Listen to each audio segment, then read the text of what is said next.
Happy June, everybody. And you know what that means? It is the dog days of the NFL offseason. And on today's show, we got rumors. Two big rumors. So welcome into Patriots Today by Chat Sports. I'm your host, Brett Alper. And let's start with it. Let's just start about the rumors. And the first one, it is trading for Kyle Pitts. Yeah, I saw this article in the tight end that, let's just put it this way, I got a lower third coming up for you. He's burned all of us in fantasy. And Bleacher Report suggests that the Patriots should try and trade for the Falcons tight end. Now, I saw this tweet on May 30th from Jordan Schultz, and he said that multiple teams have reached out to the Falcons about their availability of Kyle Pitts. Nothing is imminent, and Atlanta would prefer to keep him, but I'm told it would take at least a day 2 pick to even spark serious trade talks. And I thought about it, and I was like, do they really want Kyle? Should the Patriots even try to trade for Kyle Pitts? Well, Bleacher Report said this. The New England Patriots, who are building around second-year quarterback Drake May, fall directly into this category. While New England does have capable tight ends in Hunter Henry and Austin Hooper, two tight ends who have the same exact production as Kyle Pitts. Both are 30 and will hit the free agency within the next 2 years. Pitts will become a go-to target for May and become a permanent fixture at tight end. New England, which leads the NFL in cap space, would have little trouble signing him to a long-term deal. Now, he's only 24 years old, and every single year it just feels like Kyle Pitts, it's going to be a breakout year. It's going to be a breakout year. It's going to be a breakout year, but it never comes. I mean, you see the size, 6'6", 245, but he just hasn't really been productive at all in the last 4 years. I mean, 600 yards. He got hurt in 2022, missed a bunch of games, and only 350. And then 2021, 1,000 yards receiving, but it's a long time from then.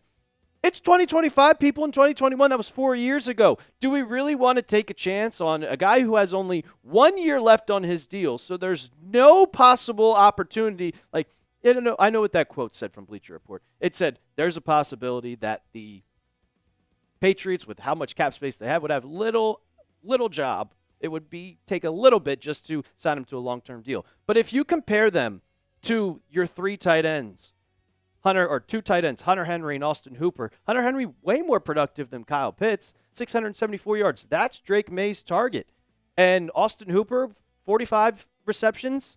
Like, those two guys are very productive. Is it worth it to waste a bunch of draft picks and try to get Kyle Pitts and hope that he's great? Like, I want all of you to go down in the comments section, because when it comes to fantasy football, you're not drafting all Patriots. You're drafting anybody that you can get that's great. How many people have been burned by Kyle Pitts in fantasy? And every single year, like, this is going to be the year. This is it. We're finally going to win the championship with him. And it never happens. I've been burned so many times by Kyle Pitts, and I don't want the Patriots to get burned by him yet again. And I don't want Patriots Today to get burned by the fans here.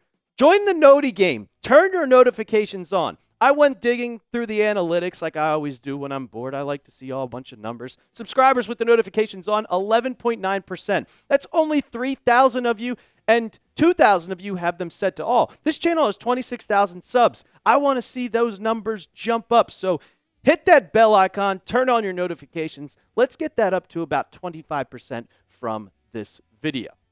So I'll go back to the Jordan Schultz tweet, and it said a day 2 pick. So that could be a second or a third rounder. I'm not giving a second round for Kyle Pitts. Just not happening.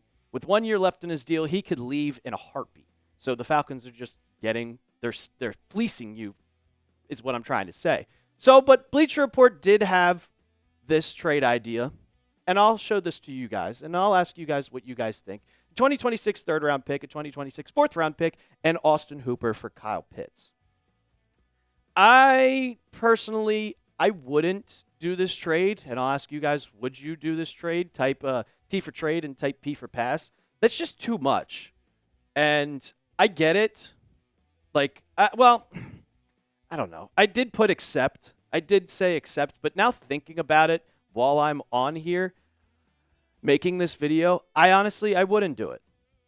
I said accept, but I've changed my mind. I've changed my mind literally right here because I know Kyle Pitts was never used right in Atlanta, and with Kirk Cousins and with now Michael Penix Jr., he was never used correctly, but I just don't want to bring him in. And you have two tight ends that you have just sitting there. You have an undrafted free agent in C.J. Dupree, and then you have Jaheim Bell with that have potential.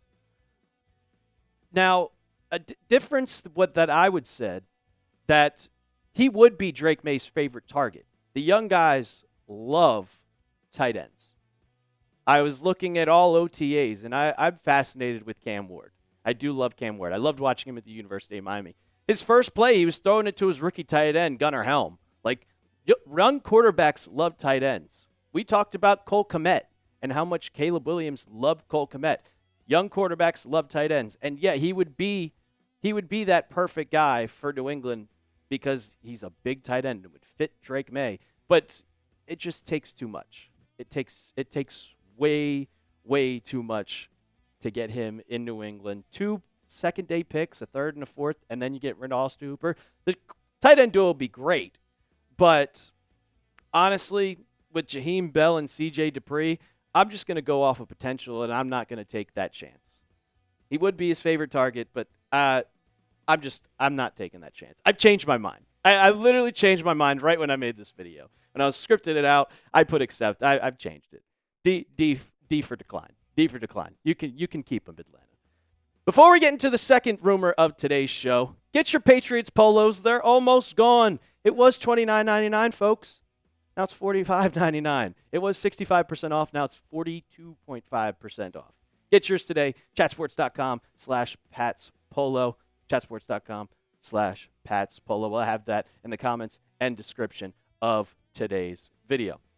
All right, so the second one is CBS has linked veteran edge Jadeveon Clowney to the Patriots. He was cut by the Panthers a couple weeks ago, and this was a little interesting to me. And there's a lot of ties from New England with the new coaching staff and Jadeveon Clowney. CBS Sports, who linked it, said this: the New England Patriots and Washington Commanders are two teams which stick out as potential landing spots. One strengthened by prior relationships with Clowney. Patriots coach Mike Vrabel was Clowney's position coach with the Houston Texans as a rookie in 2014, so he's been with Clowney for multiple years with Tennessee and in Houston in 2014, and like you said, later signed him after he took the Titans job. Clowney, he's getting up there in age, and he does have a little bit of injury history that would concern me a little bit, but still productive. 46 tackles, 5.5 sacks. He's still a little speedy, 9 tackles for loss. And I would love this signing, honestly. He's got a lot of ties with Vrabel and Terrell Williams. Terrell Williams was his coach when he was with the Tennessee Titans back in 2020. So Vrabel and Williams know a lot about Jadeveon Clowney, and I think they see this. We saw the second that Harold Landry was cut by Tennessee, he was on the phone with Mike Vrabel, and he was a Patriot within 3 days of being cut. This is easily one of the signings that could go late in the season if he's working out and showing that he can still be that type of player that he was back in the day. The question is, can he stay healthy? It seems like every single year there's always a problem with Jadeveon Clowney. And when he stays healthy, he's a dog. But for multiple years, and the last 4 specifically, he really hasn't been able to stay on the field. When he was with the Ravens in 2023, that's when he was healthy. You see his stats, 43 tackles, 9.5 sacks. But 2024, 14 games played. 2022, 12 games played. And then 21, 14 games played. Like, that is a very kind of iffy question. Would you want to deal with that? At 32 years old, you're getting up there in age. I know Zadarius Smith just had a great year at an old age. Can Jadeveon Clowney do that type of production and also stay healthy? And if you look at the Patriots' edge rushers, like I had someone in my comments say, Anthony Jennings is a great player. What do you talk about? The dude is not great, guys. He's not great. I'm calling you out, whoever said that in the comments. He was a great run defender. I've seen multiple articles saying they should cut him. I don't think you should cut him, but 2.5 sacks is not worth it for your number one edge rusher. Jadeveon Clowney would be much better than Anthony Jennings. Keon White, you see that little text on the bottom? He is going to have a breakout year. And you have Clavon Chase on. Braden Swinson, Harold Landry. I'm never going to have too many pass rushers. Never going to have too many pass rushers. And if you can get Jadeveon Clowney for a cheap price, doing that in a heartbeat. So would you guys sign him? Let me know down in the comments. Type Y for yes. Type N for no. I'm doing it if the price is right. I think the Panthers only cut him because they didn't want to pay him because he can't stay healthy. Well, I looked it up, and his projected cap or projected contract is about $7 to $8 million. That's nothing. $7, $8 million, and when the Patriots, they have currently the most cap space. $67 million. You don't believe me? Go to overthecap.com. Type it in Google right now and click on the Patriots. $67 million in cap space. That's a ton.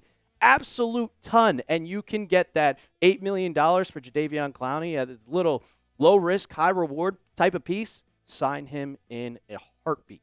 Sign him in a heartbeat. A lot of cap space, though. You still have a lot of moves to make. If you want to keep up the Patriots conversation and tell me how much of an idiot I am about wanting to sign Jadeveon Clowney, go hit me up on Twitter. Go hit me up on Instagram, @TheRealAlper. Don't forget to subscribe to Patriots Today. I'm your host, Brett Alper. And as always, let's go Pats.